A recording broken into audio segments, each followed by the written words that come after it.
Hey folks, good morning here. Rick from the LaLa farm. It's a beautiful Saturday morning on Northeast Florida, mid-February, and today we're doing some garden soil for the raised beds.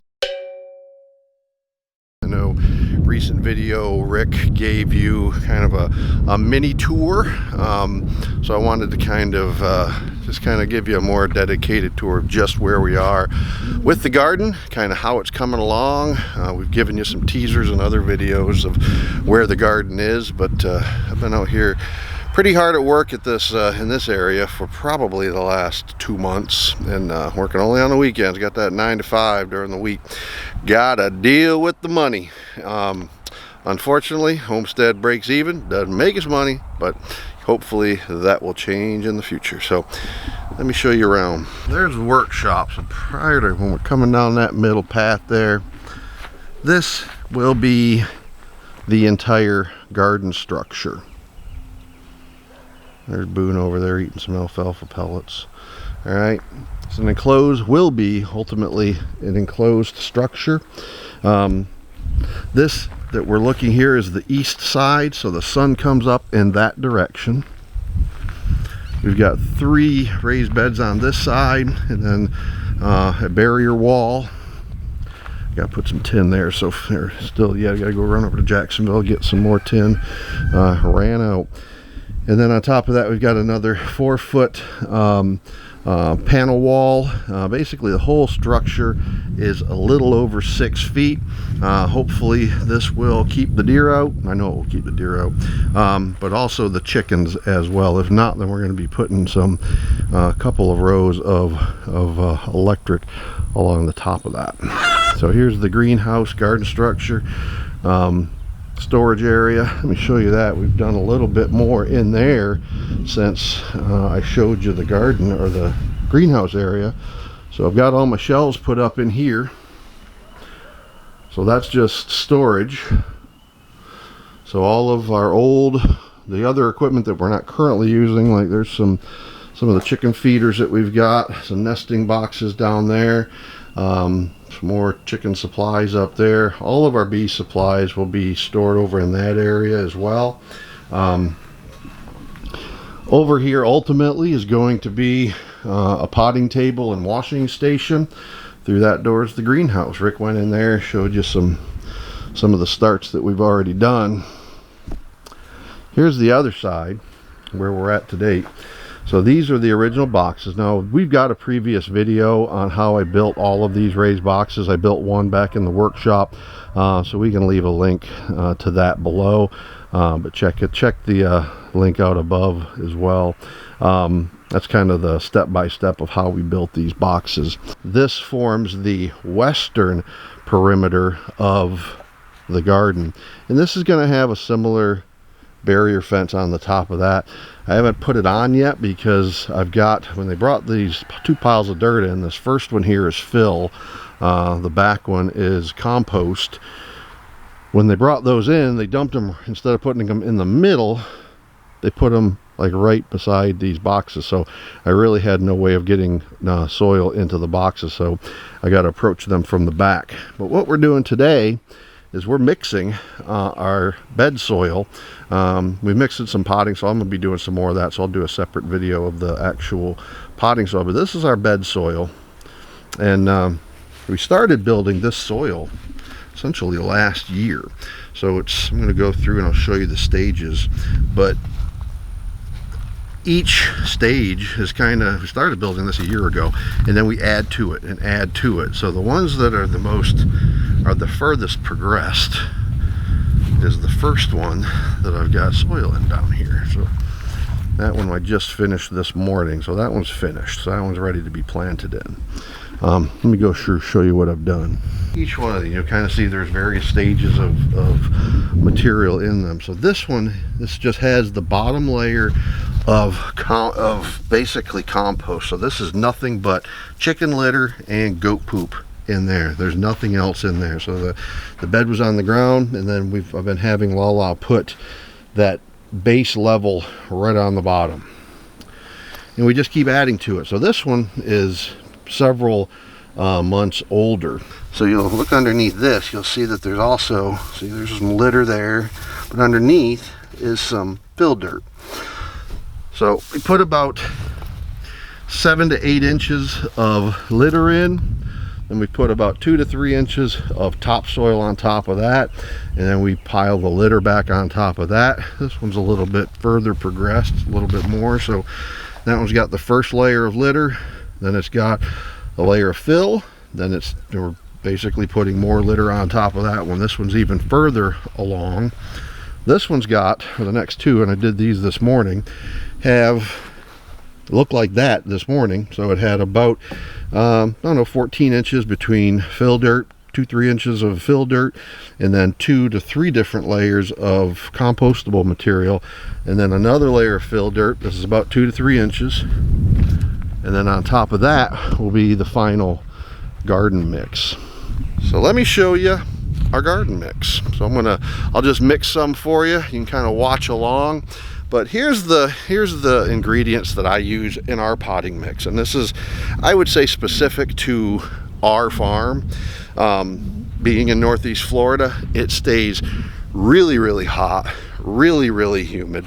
So moisture retention in the soil is super important for us. So my potting soil mix is 3 parts compost. This is our pile of compost. So this I had delivered here. This 15 yards of compost. We bought this from a store over in Jacksonville, a landscape material supply company called Mulch and More, over on the east side of Jacksonville. So it's 3 parts compost, 3 parts peat moss, 1 part vermiculite. That's those bags right there. A half a part of alfalfa pellets. What? Why alfalfa pellets? Alfalfa pellets are really a great slow release fertilizer that we can put right into the soil. The NPK ratio on alfalfa pellets is a 2-1-2, 2 nitrogen, 1 phosphorus, 2 potassium. This is the base mix. This is what everything is going to be planted into. And then on top of that, I sprinkle just a little bit of lime for pH adjustment. And that's it. So let me show you. I'm going to mix up a batch, and then hopefully you find it helpful.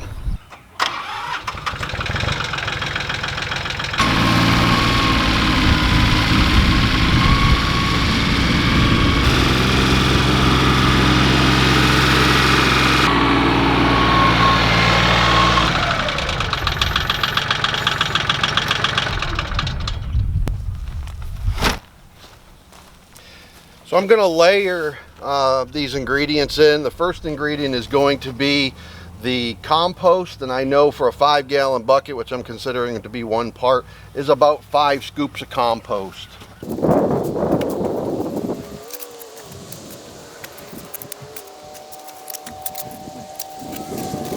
Well, that's about 10 scoops there, so that's about 2 parts. Again, this is not rocket science. The formula doesn't have to be exact, but that's the ratios that I use. And we're going to put in the peat moss. So again, this is 3 parts of peat moss. That part's being measured by a 5-gallon bucket. And ultimately there's 1 part of the vermiculite, and then a half a part of the alfalfa pellets. And I'll put the last part, about 5 more scoops or so. Wow, a rock. You don't find rocks in Florida. That's a real no kidding rock.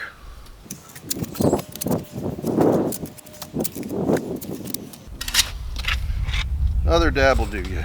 So that's 3 parts of compost. The only thing I'm missing now is the other 2 parts of the peat moss, and I gotta go get another bag.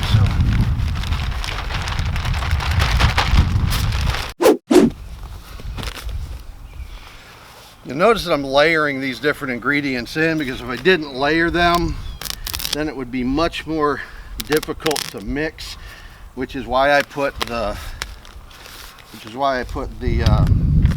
alfalfa pellets in and the vermiculite a little bit earlier. This peat is usually compressed really hard once you get down the first 12 inches, that you can loosen it up pretty easily, but up to that point, it's kind of hard to break into.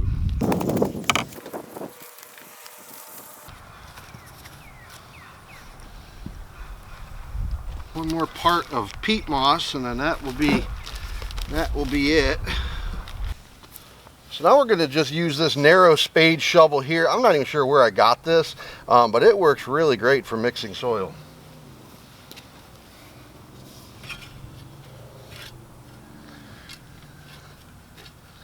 I've also, off camera, I also put in the lime. I remembered I forgot that. So it's just a sprinkle of lime, not a whole lot. I layered all those ingredients in here. That way it becomes a little easier to mix.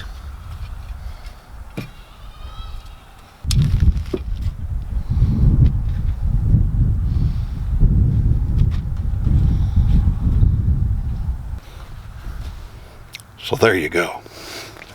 So here's what we end up with this mix. So if you look at this really closely, you'll see these little speckle pieces like that, here. That's the vermiculite. So let's take a handful of this. So the brown is the peat moss. The black, that's the compost right there. And you'll see the alfalfa pellets in here, right there. And over time, as moisture interacts with those pellets will begin to break down, and then the microbial agents in the soil will begin to convert those pellets to usable food for the plants. And then lastly, those kind of sparkly pieces like that right there, that's the vermiculite. See, I'm watching an osprey that's flying over my head and over the chicken coop. So if you see me keep glancing away, that's what I'm doing. So if you don't know what an osprey is, it's a bird of prey in the southeast, similar to hawks and eagles. To all those that are still trying to get through those tough times out in the breadbasket of the United States, down in Texas, Oklahoma, Nebraska area, you know, our thoughts and prayers go out to all of you. All of you be well, my friends. Take care. Treat others as you would like to be treated.